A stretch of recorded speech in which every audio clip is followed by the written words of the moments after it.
มันได้บ่มันได้เจ้าถามเบิ่งให้แม่เจ้ามันได้บ่ไอ้แม่มันได้บ่ไอ้แม่มันได้เท่าได้เอาสิเอามื้อนี้แสนหนึงก็เอาบ่เสือหนึ่งก็เอาเอาสาวลาเงินที่ FC ฝากมาเด้อโดย1 ล้านปลายเด้อโดยแล้วก็บอกไอ้แม่ว่านี่แหละขาดองลูกสาวขอให้อยู่ดีมีแฮงขอให้ร่ำให้รวย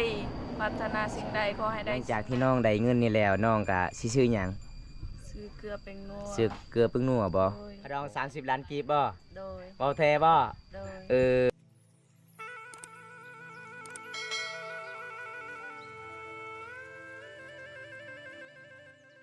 ถ้าสบายดีพ่อแม่พี่น้องบรรยากาศยามแรงพี่น้องเว้ย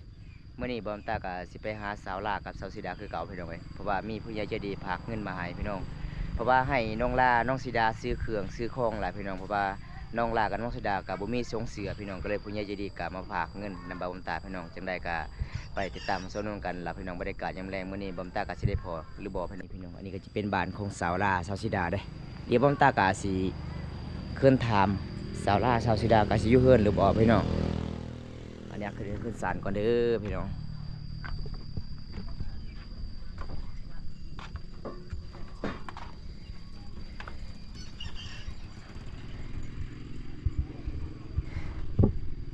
สบายดี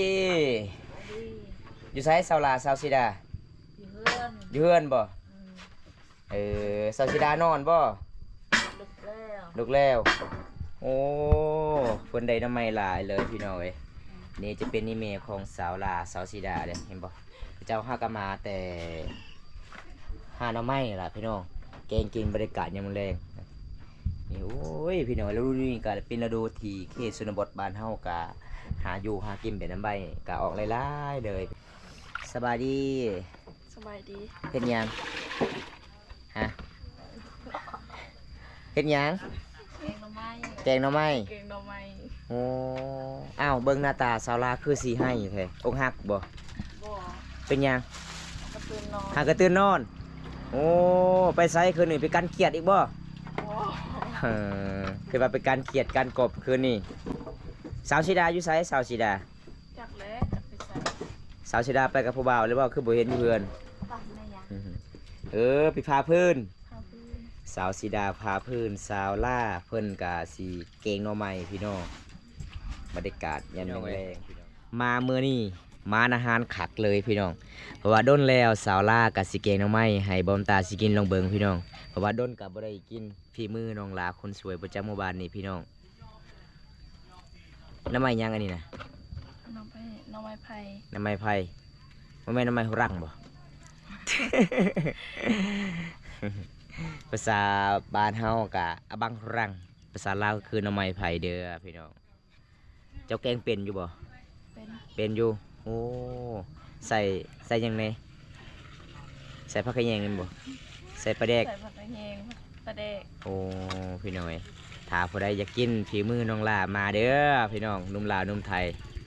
มายิ้มหยามได้พี่น้อยสาวล่าคนขยันพี่น้องมาเมื่อใดมีแต่เห็นเวียกเห็นงานเลยพี่น้องซอยเวียกไอพ่อไอเมย์ส่วนน้องสีดาเพิ่นกสิพาพื้นบรรยากาศยังแรงเขาเจ้ากสิเฮ็ดกินเขตชนบทชุมเผ่าบรูบันทำแบบนี้พี่น้องเลยเป็นสาวลาวตอนยังโสดเป็นมีละพี่น้องซอยเวียกไอพ่อไอเมย์มื้อเช้านี่เจ้าไปไสมื้อเช้านี่คือบ่เห็นอยู่เฮือนไปปลูกมันแล้วบ่ยังบ่ทันได้แล้วไปปลูกจักคน3 คนกับน้องสีดาก็ไปบ่ไปห้ามเมื่อนี้กะโอ้ยพี่น้องไปบุญนันลีสาวลาสาวสีดาอยู่เฮือนอยู่ศาลหลังจากเขาเจ้ามาปลูกมันสำปะหลังได้บรรยากาศยังแรงพี่น้องเมื่อนี้ก็ได้พ่อน้องลาน้องสีดากับสิเกงน้องใหม่พี่น้องสาวลาวสิเกงน้องใหม่อีพ่อเจ้าไปไสมื่อนี้พ่อเจ้าเลี้ยงควายเลี้ยงควายพี่น้องเมื่อนี้น้องฮู้บอกว่าอ้ายมาหาน้อง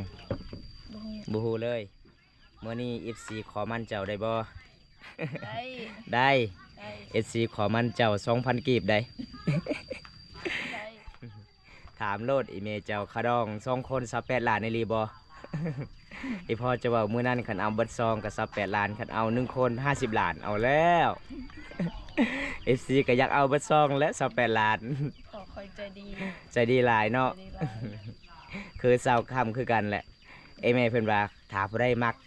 ลูกสาวลาค่อยสิเอาขะดองบลาย30 ล้านเอาเมื่อเลยโอ้ยพี่น้องเอ้ยหน่อไม้มีแต่หน่อไม้ขาวเนาะช่วงนี้เป็นช่วงที่หน่อไม้ออกเขตหมู่บ้านเฮาพี่น้องคือสิแซ่บคักเลยพี่น้องเห็นบ่หน่อไม้มันก็ขาวพี่น้องนี่สาวลาสิเกงหน่อไม้ได้ไปหาหน่อไม้นี่เจ้าอีกบ่ แม่คอย อีแม่ โดย โอ้เป็นยังเจ้าคือบ่ได้ไปหามื้อนี้ เพื่อนอีแม่ไปหา เจ้าเมื่อยแล้วไปปลูกมัน ไปปลุกมันแล้วก็นอนพักเมื่อย นอนพักผ่อนเนาะแต่ละเทื่อเจ้าไปหาเจ้าก็ได้หลายส่ำนี้บ่กว่านี้อีก วันนี้อีก กว่านี้อีกจะได้ โดย โอ้แสดงว่าเจ้าหายังกะมานเนาะคนดุคนหมันพี่น้องเอ้ยไปหาการเครียดก็ได้หลายพี่น้องเอ้ยเพิ่นว่าบ่ฮู้จักแซงกบบัดเยียงไปเยียงมาบัดแซงแมงมุมพี่น้อง สาวลาวเขตบ้านเฮาหลายๆคนนี่ตอนเป็นสาวโสดนี่หาอยู่หากินกลางคืนนี่ไปหาการนี่พี่น้องไปหลายๆคนพี่น้องเป็นยังไง FC พังไทยมายิ้มยามมื้อนั้นฮะดีใจหลายบ่ ดีใจหลาย รออยู่บ่ รอ ใจก็ดีบ่ ใจก็ดี ใจก็ดีคนก็รอเนาะ คุณก็รอ เพื่อนเดินทางมาไกลเด้พูนมาจากกรุงเทพเพื่อนจะเห็นเจ้าแห้งเพื่อนว่าเห็นแต่ในคลิปจะเห็นตัวจริง ใจดีหรือบ่เพื่อนว่าบัดเพื่อนมาตัวจริงบ่าโอ้ยใจดีขนาดเลยเพื่อนว่ากันท้าผู้ใดมักสาวล่าเอาเป็นแฟนนี่โอ้ยวาสนาบุญเพื่อนว่าพี่น้องเอ้ยสวัสดีจ้าผู้สาวสวัสดีสาวสิดา สบายดี โอ้มาตำข่าวอีกบ่ใส่ว่าสิพาเพื่อนนี่เมย์จะว่าเจ้าไปพาเพื่อน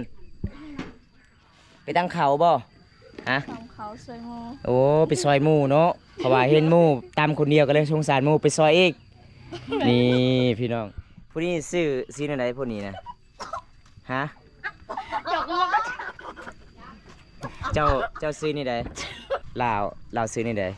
เอาหมดแก้ว อะเหมาะแกดโอ้สาวแกดเนาะเพราะว่าหมู่บ้านของเจ้านี่มันมี2 คนบ่สาวซื้อแกดบ่ แมน โอ้พี่น้องสาวแกดคนสวยพี่น้องเพื่อนก็สิตามเขาอีหยังเนี่ยนะเขาให้บ่เขานา เขาให้โอ้เบิ่งนี่พี่น้องเขาให้มันสิเป็นแบบนี้อ้าวเป็นหยังคือมันเป็นแบบนี้ มันเป็นโดน ฮะ โดนต้ม โอ้ เขา เขายังมาทันแบบยังมาทันได้แก่เนาะเขามันยังมันเป็นอ่อนๆพี่น้องนี่สาวลาวเบียบมื้อนี้ก็ไปหาน้องลาน้องคอยถามน้องลาว่าสาวสิดาไปใส่สาวสิดาไปพาเพิ่นหลังจากเพิ่นพาเพิ่นเสร็จแล้วเพิ่นเฮ็ดหมู่มาตามเขาผู้เดียวเพิ่นก็มาซอยพี่น้องโอ้ยใจดีหลายเลยพี่น้องสาวสิดาปลาคือสิแซ่บคักเลยพี่น้องขนาดยังบ่ทันได้สุกเด้น้ำไม้มีแต่ขาวๆเลยพี่น้องมื้อนี้ก็ไปเยี่ยมสาวสิดามาซอยหมู่อีกตามเขาเพิ่นเห็นหมู่ตามเขายังบ่ทันได้แล้วเพิ่นก็มาซอยพี่น้องโอ้ยพี่น้องเอ้ยใจดีหลายเลยพี่น้องสาวสิดาพี่น้องเพราะว่าสาวลากาสิแกงหน่อไม้บ่พี่น้องขาดตรวจเลยพี่น้องน้ำไม้บ้านเฮาพี่น้องเอ้ย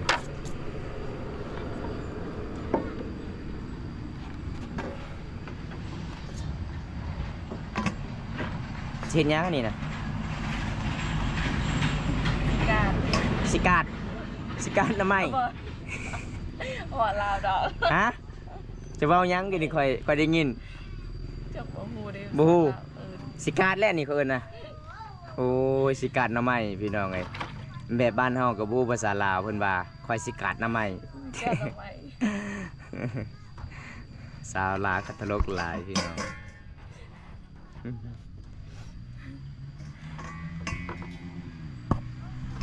บ่สาวลาว โดย สมมุติว่าเจ้าสิเอาผู้บ่าวพังไทยอีพ่อยแม่เจ้าก็เว้าได้บ่ภาษาลาวบ่ เบาได้ เว้าได้เบิด เบาได้ โอ้ส่วนน้องสิดาก็เว้าได้ เบาได้ โอ้แสดงว่าเรื่องของน้องเข้าใจหลายภาษาลาวภาษาไทยเนาะ โดย พี่น้องนี่ละพี่น้องสาลาวเอิ้นว่ากาดอาบัง การอะไรบ้าง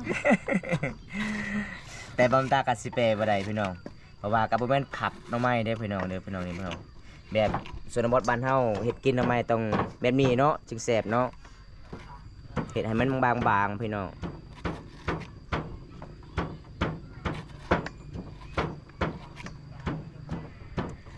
ส่วนนี้แม่เพิ่นกำลังสิตำแจ่วพี่น้องส่วนสาวสีดาเพิ่นก็สิพับหน้าไหมพี่น้องเอ้ยเมื่อถึกมือบ่น้องเมื่อถึกมือบ่ บ่ โอ้เจ้าเคยเฮ็ดเป็นเมตลอดเนาะ โดย คำบ่เคยเฮ็ดนี่น่าสิถึกมือเลยพี่น้องเอ้ยพาก็บ่แม่นพาธรรมดาเด้พาทางไห้พี่น้อง ฟ้านี่แม่นเขาเจ้าผลิตมาจากประเทศเวียดนามพี่น้องเพราะว่าเขตชนบทบ้านเฮาทางไห้ต้องเอาพาแบบนี้เด้ทางไห้เวลาทางไห้เจ้าก็ออกอยู่บ่ทางไห้บ่ ออก โอ้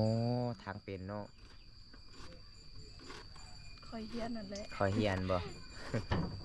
สั่งให้ก็เป็นบ่ เป็น ตีให้ก็เป็น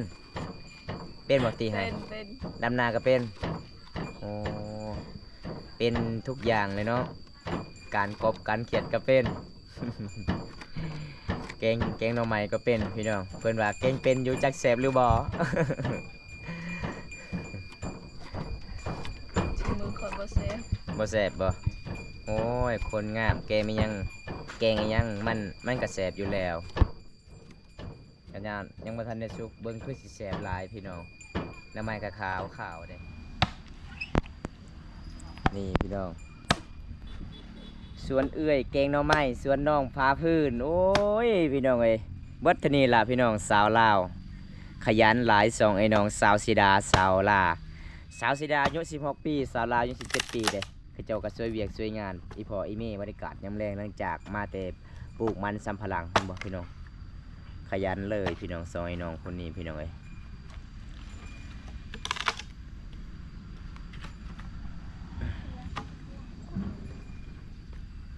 กระถึกแล้วตัวนี้นี่เห็นบ่โอ้ยปลูกปัวพี่น้องเก่ง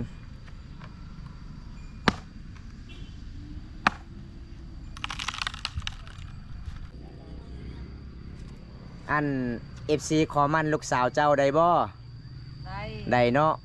เท่าไรขาดองเอาฮะส่วนผัวบอกมื้อนั้นค่อยฮู้แล้ว ตอนนี้ยังบ่ฮู้แต่เมียขาดองลูกสาวเท่าไร 30 30โอ้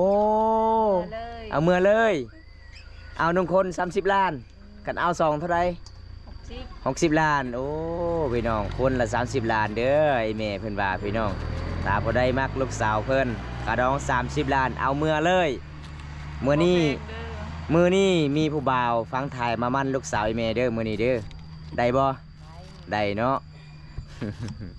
เพราะว่าสาวลาก็สิเก่งนำใหม่พี่น้อง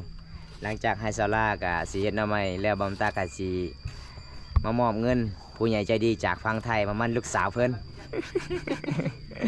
เพิ่นประมาณใบ2,000 กีบได้บ่สาวลา ได้ มันได้เนาะ ได้ สิซื้อหยังได้ 2,000 กีบ ซื้อขนม ซื้อขนมเออกินแต่ขนมก็อิ่มบ่ อิ่ม อิ่มเนาะ นี่พี่น้องอีเมเพิ่นก็งามเด้ใจก็ดีพี่น้องคันมาเฮือนมาซานอีเมเพิ่นก็โอ้ยพี่น้องบ่คุยทางอีพ่ออีเมมีแต่ความม่วนซื่นพี่น้องเอ้ยส่วนน้องของสาวลาเพิ่นกำลังสิพาพื้นพี่น้องน้องลากสิเกงน้องไม้บรรยากาศยันแรงๆพี่น้องเอ้ยสาวลา โดย จะเว้าแท้ดิบ่มื้อนี้มีคนไทยมาในลิ้นเจ้าเลยมันได้บ่ มันได้ เจ้าถามเบิ่งอีเมเจ้ามันได้บ่อีเม มันได้บ่อยแม่มัน มันได้ อืม ถ้าได้เอาสิเอามื้อนี้100,000ก็เอาบ่ เส้นหนึงก็เอา เอาเนาะ เอา พี่น้องมื้อนี้ก็หยอกน้องหลาว่ามีผู้ใหญ่ใจดีสิมันบ่แม่นเด้อพี่น้องอย่าเข้าใจผิดหลายเด้อเพราะว่ามื้อนี้บำตากาสิมาสะพานบุญผู้ใหญ่ใจดีจากพังไทยเฮาพี่น้องเพิ่นเห็นน้องลาเฮือนน้องลาบ่มีข้าวกินแล้วก็มื้อนั้นบำตาอัปเดตห้องสาวลานอนก็ผ้าห่มก็บ่มีก็ส่งเสื้อก็บ่มีก็เลยผู้ใหญ่ใจดีก็มาฝากเงินพี่น้องนำบ่าวบำตาพี่น้องเอ้ยจังไดก็บำตากาสิมอบทางสาวลากับอีแม่เพิ่นเลยพี่น้องเอาสาวลาเงินที่ FC ฝากมาเด้อ โดย 1 ล้านปลายเด้อ โดย แล้วก็บอกไอ้เมว่านี่แหละขาดองลูกสาว หมดตอนนี้ละ FC พังไทยขอมั่นบอกโลดอีเม สาวลาถ้าจะได้เงินนี่แล้วเจะสิแบ่งไอ้เมอีกบ่ แบ่ง แบ่ง โดย อีพอเด้ พี่พ่อก็แบ่ง แบ่งอันหลังจากที่น้องได้เงินนี่แล้วน้องก็สิซื้อหยัง ซื้อ เกลือเป็นนัว ซื้อเกลือพึ่งนัวบ่ โดย โอ้ ไปให้ แล้วก็ซื้อข้าวนี่ ซื้อข้าว ซ่อมหนึงเท่าใดเขาเจ้าขายเดี๋ยวนี้ 700,000ไป 700,000ปลายโอ้พี่น้องเอ้ยเพราะว่าเงินที่ผู้ใหญ่ใจดีฝากน้องกะซื้อเป็นหน่วยเด้อซื้อกระแปรงแน่ซื้อสบู่แน่อย่าไปเที่ยวหลายเด้อจะหน่อยได้เงินแล้วซื้อผู้บ่าวไปเที่ยวบ่ได้เข้าห้าน เป็นจังได๋แม่มื้อนี้ดีใจหลายบ่ ดี ดีใจหลายเนาะ โดย เพราะว่ามีผู้ใหญ่ใจดีมาฝากเงินนำบาวบนตามื้อนี้บาวบนตาก็มาสะพานบุญแทนทางผู้ใหญ่ใจดีให้น้องล่าซื้อปิ้งนัวซื้อเกลือแล้วก็ซื้อข้าวพี่น้องเอ้ยตอนนี้ก็บาวบนตาก็ดีใจหลายพี่น้องเพราะว่าไอ้แม่ก็อยู่เฮือนอยู่ศาลน้องล่าก็อยู่เฮือนอยู่ศาลปกติบาวบนตาก็บ่ได้อยู่บ้านพี่น้องบาวบนตาก็ออกเคสระบทตลอดเลยพี่น้องมื้อนี้บาวบนตาก็มาสะพานบุญแทนแล้วเด้อพี่น้องผู้ใหญ่ใจดีจากพังไทยเฮาสาวลา โดย บอกไอ้แม่ว่าขอขอบใจผู้ใหญ่ใจดีเนี่ย ไม่ดังไปเพลง ฮะ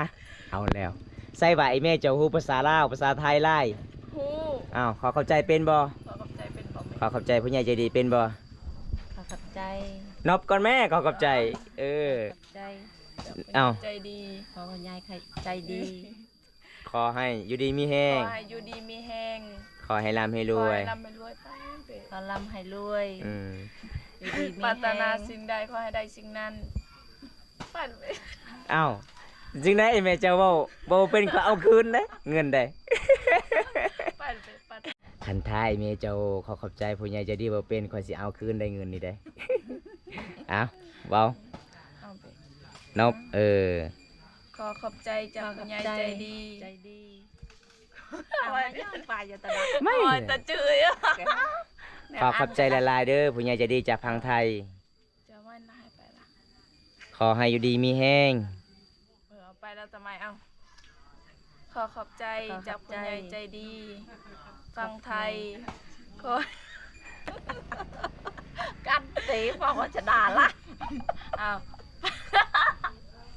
โอ้ยอยาก โอ้ กินขนาด ยพี่น้องเอ้ยคอยถามน้องลาว่าน้องลาไอแม่ไอพ่อจะเว้าลาวได้บ่ได้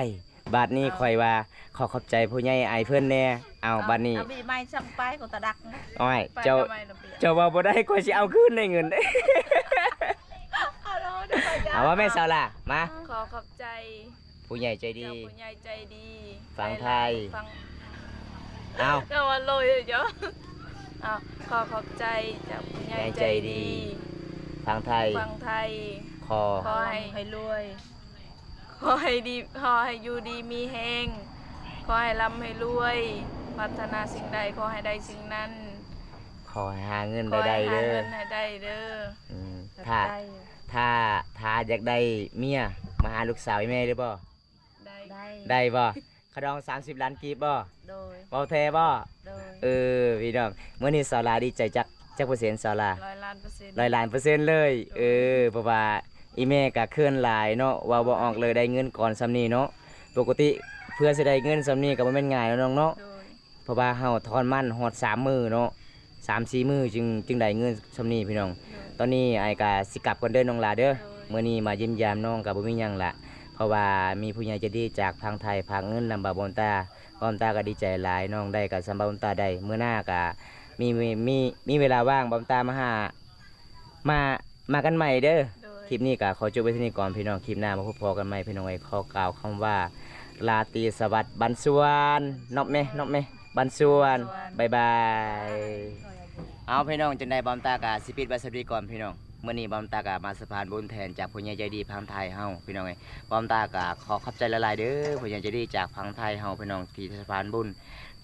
สาวลาให้ซื้อข้าวซื้อไปนัวพี่น้องเพราะว่าหมู่บ้านของสาวลาก็พระห่มก็บ่มีเนาะ โดย เพราะว่ามีผู้ใหญ่ใจดีจากบาวโก้ยซื้อมาบ่ โดย มีซองพื้นเนาะ